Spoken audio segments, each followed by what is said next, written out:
तारीख थी 22 जनवरी 2022।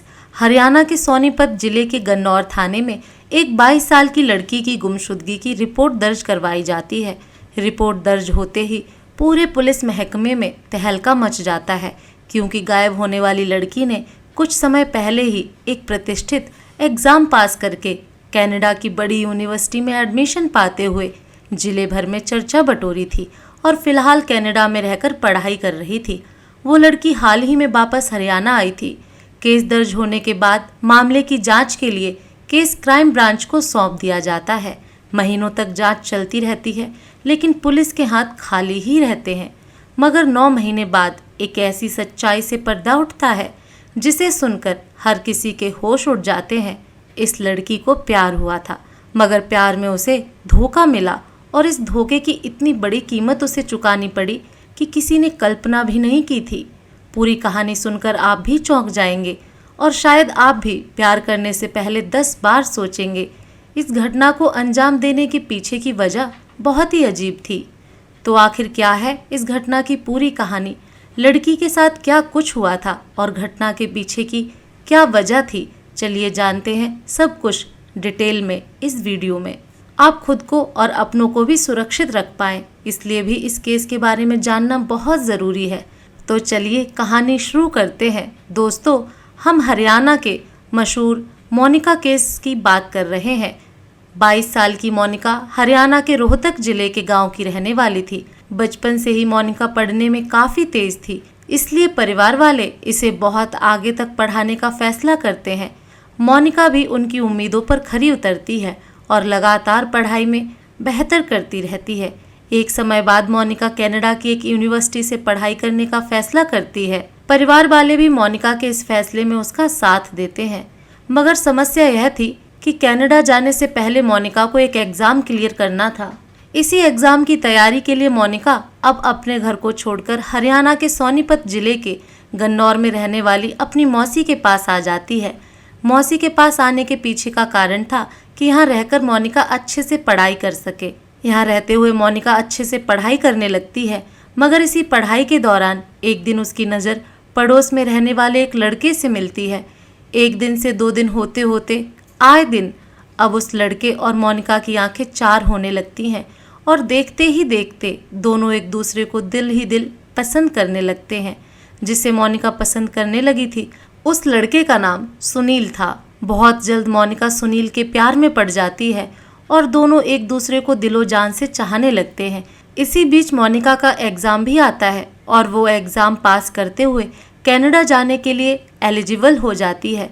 मोनिका की इस कामयाबी पर घर वाले बहुत ज़्यादा खुश होते हैं। मोनिका की इस कामयाबी की चर्चा जिले भर में होती है। सभी कागजी कार्रवाई पूरी करने के बाद फाइनली अपनी पढ़ाई के लिए मोनिका 5 जनवरी 2022 को कनाडा चली जाती है। कनाडा जाकर मोनिका बिजनेस मैनेजमेंट का कोर्स करने लगती है। अभी मोनिका को गए कुछ ही दिन हुए थे कि सुनील फ़ोन पर मोनिका को शादी करने के लिए जल्द से जल्द भारत बुलाने लगता है। सुनील की जिद की वजह से मोनिका महज 17 दिनों बाद कनाडा से वापस भारत आ जाती है। 17 दिनों बाद यानी 22 जनवरी 2022 को मोनिका बिना अपने परिवार वालों को बताए कनाडा से वापस हरियाणा आ जाती है। यहाँ आने के बाद वो अपने लवर सुनील से मिलती है और यह दोनों चुपचाप दुनिया की नज़रों से बचकर साथ रहने लगते हैं। फिर 29 जनवरी 2022 को मोनिका गाजियाबाद के आर्य समाज मंदिर में सुनील के साथ गुपचुप तरीके से शादी कर लेती है। शादी के अगले ही दिन यानी 30 जनवरी 2022 को मोनिका बिना किसी को बताए वापस कनाडा चली जाती है और अपनी पढ़ाई में लग जाती है। अब अगले कुछ महीने तक मोनिका कनाडा में ही रहती है, मगर उसके व्यवहार में काफ़ी बदलाव आने लगता है। जब भी उसके परिवार में कोई उसे फ़ोन करता था तो मोनिका अक्सर कॉल काट दिया करती थी या फिर बातों को टाल देती थी। ऐसा अप्रैल महीने तक चलता रहता है। अप्रैल महीने के अंत तक स्थिति ऐसी बन जाती है कि मोनिका अपने परिवार के सभी रिश्तेदारों का फ़ोन उठाना तक बंद कर देती है। यहाँ तक कि कई करीबी रिश्तेदारों के नंबर को ब्लॉक लिस्ट में भी डाल देती है। कुल मिलाकर परिवार वाले चाहकर भी मोनिका से संपर्क नहीं कर पा रहे थे। अब अगले कई दिनों तक मोनिका के परिवार वाले मोनिका से संपर्क करने की कोशिश करते रहते हैं, मगर कहीं भी मोनिका का अता पता नहीं चलता है। अंत में मोनिका की मौसी गन्नौर थाने में जाकर मोनिका की गुमशुदगी की रिपोर्ट दर्ज करवाती हैं। इस रिपोर्ट में मोनिका की मौसी अपने पड़ोसी सुनील पर मोनिका के अपहरण का शक जताती हैं। इस रिपोर्ट के आधार पर गन्नौर पुलिस अपनी जांच आगे बढ़ा देती है, मगर जांच की रफ्तार इतनी धीमी थी कि मोनिका के परिवार वाले हरियाणा के मुख्यमंत्री और फिर गृह मंत्री तक अपनी गुहार लेकर जाते हैं कि इस केस को क्राइम ब्रांच को सौंप दिया जाए। मोनिका के परिवार वालों की रिक्वेस्ट पर अब इस केस की जांच रोहतक आईजी को सौंपी जाती है। रोहतक आईजी इस केस की जांच भिवानी सीआईए टीम को सौंप देते हैं। अब पुलिस सबसे पहले इस केस के प्राइम एक्यूज सुनील की तलाश में लगती है। काफी कोशिशों के बाद भी सुनील का कहीं अता पता नहीं चलता है, मगर पुलिस वाले हिम्मत नहीं हारते हैं और अपनी मेहनत जारी रखते हैं। इसी क्रम में कहीं से पुलिस को पता चलता है कि सुनील उत्तर प्रदेश में रह रहा है। बस इसी गुप्त सूचना के आधार पर पुलिस छापेमारी करके उत्तर प्रदेश से 2 अप्रैल 2023 को सुनील को गिरफ्तार कर लेती है। गिरफ्तारी के बाद सुनील को स्थानीय अदालत में पेश किया जाता है, जहां से 8 दिनों के पुलिस रिमांड में उसे भेज दिया जाता है। इसके बाद सुनील से पूछताछ का सिलसिला शुरू होता है।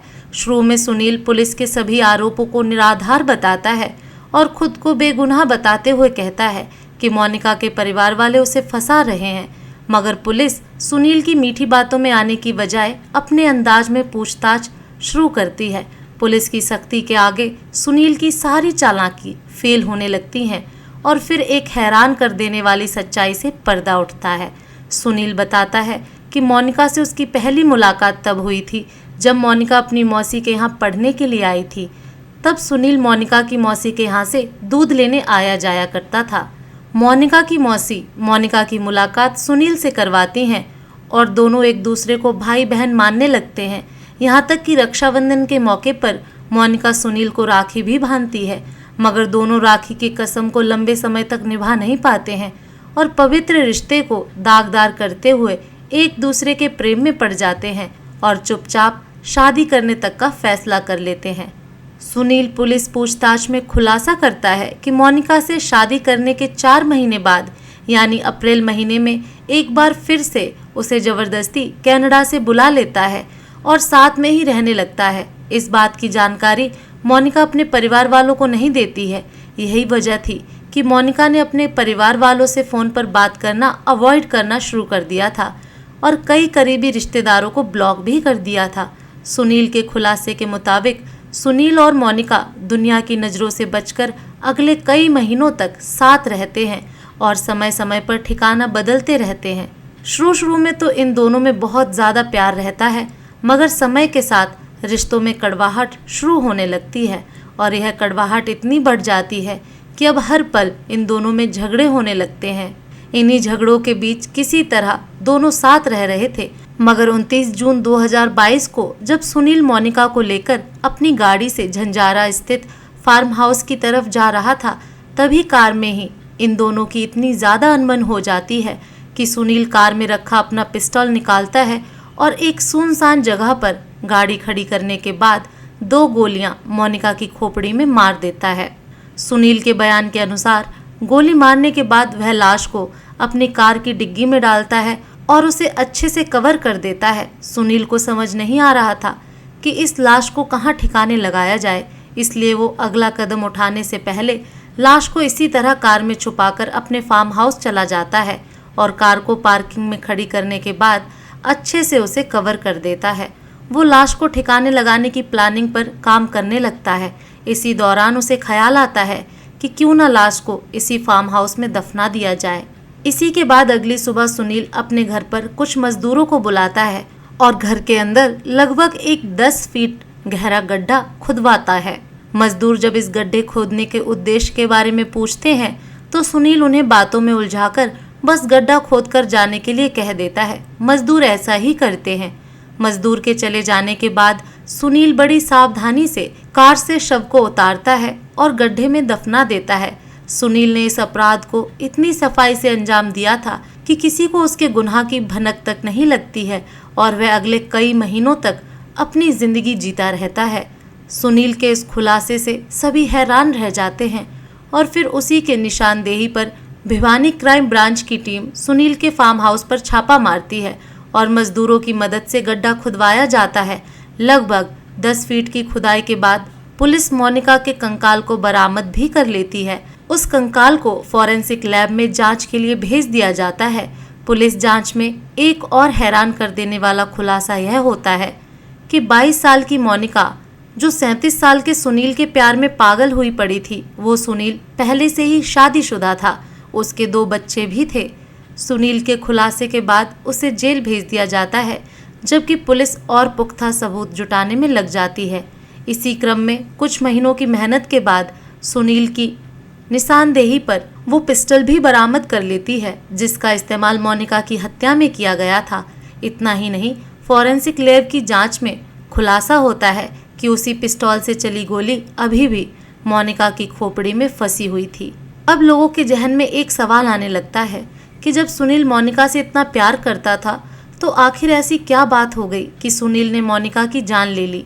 पुलिस भी मर्डर के मोटिव का पता लगाने के लिए सुनील से मोनिका की हत्या के पीछे का कारण जानने की कोशिश करती है।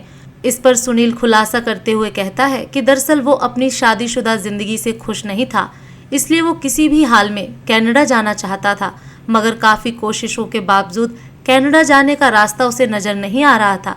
इत्तेफाक से इसी दौरान उसकी दोस्ती मोनिका से होती है। जब सुनील को पता चलता है कि मोनिका पढ़ाई के सिलसिले में कनाडा जाना चाहती है, तो जानबूझकर सुनील मोनिका से और नज़दीकियां बढ़ाने लगता है और इस जुगाड़ में लग जाता है कि जैसे ही मोनिका कनाडा जाएगी, वो भी उसके साथ कनाडा चला जाएगा। इसलिए मोनिका के कनाडा जाते ही सुनील फिर से उसे भारत बुलाता है और उससे शादी करता है। वो अपनी शादी को बाकायदा कोर्ट में रजिस्टर भी करवाता है, जो कि मोनिका को कनाडा का परमानेंट वीज़ा नहीं मिलता है। इस कारण एक समय बाद सुनील को उसका अपना कनाडा जाने वाला प्लान फेल होता हुआ नजर आने लगता है। इसके अलावा शादी के बाद जब दोबारा मोनिका कनाडा से भारत वापस आती है, तो वो वापस कनाडा जाने से मना करने लगती है। इस कारण सुनील को डर सताने लगता है कि अगर मोनिका वापस कनाडा नहीं गई तो उसका राज सबके सामने आ जाएगा और उसके कनाडा जाने के सपने पर भी पानी फिर जाएगा। बस इसी के बाद दोनों में अनबन बढ़ने लगती है। सुनील अक्सर मोनिका से कनाडा वापस जाने की जिद करता था, जबकि मोनिका किसी भी हाल में भारत में ही सुनील के साथ रहने की जिद करती थी। बस इसी बात पर इन दोनों के रिश्ते बिगड़ने लगे और यहाँ तक बिगड़ गए कि एक दिन तैश में आकर सुनील ने मोनिका की गोली मारकर हत्या कर दी और लाश को दबा दिया। सुनील अपने इस गुनाह को छुपाने की जी तोड़ कोशिश करता है, मगर वो लंबे समय तक ऐसा नहीं कर पाता और फाइनली 9 महीने बाद उसके गुनाह से पर्दा उठ ही जाता है। फिलहाल केस की स्थिति के बारे में बात करें तो सुनील पर मोनिका के मर्डर के अलावा सबूत मिटाने और धोखाधड़ी के भी मामले चलाए जा रहे हैं। हैरानी की बात तो यह है कि सुनील पर पहले से भी हरियाणा के अलग अलग थानों में कई आपराधिक मामले दर्ज थे, मगर अब तक उस पर कोई कार्रवाई नहीं हुई थी। फिलहाल सुनील जेल में बंद सजा के ऐलान का इंतजार कर रहा है। इस मामले में मोनिका के परिवार वालों ने 7 अन्य लोगों पर भी मोनिका की हत्या की साजिश में शामिल होने के आरोप लगाए हैं। फिलहाल पुलिस उन आरोपों की भी जांच कर रही है। इसके अलावा मामले में पुख्ता सबूत भी जुटाए जा रहे हैं ताकि अपराधियों को कड़ी सजा मिल सके।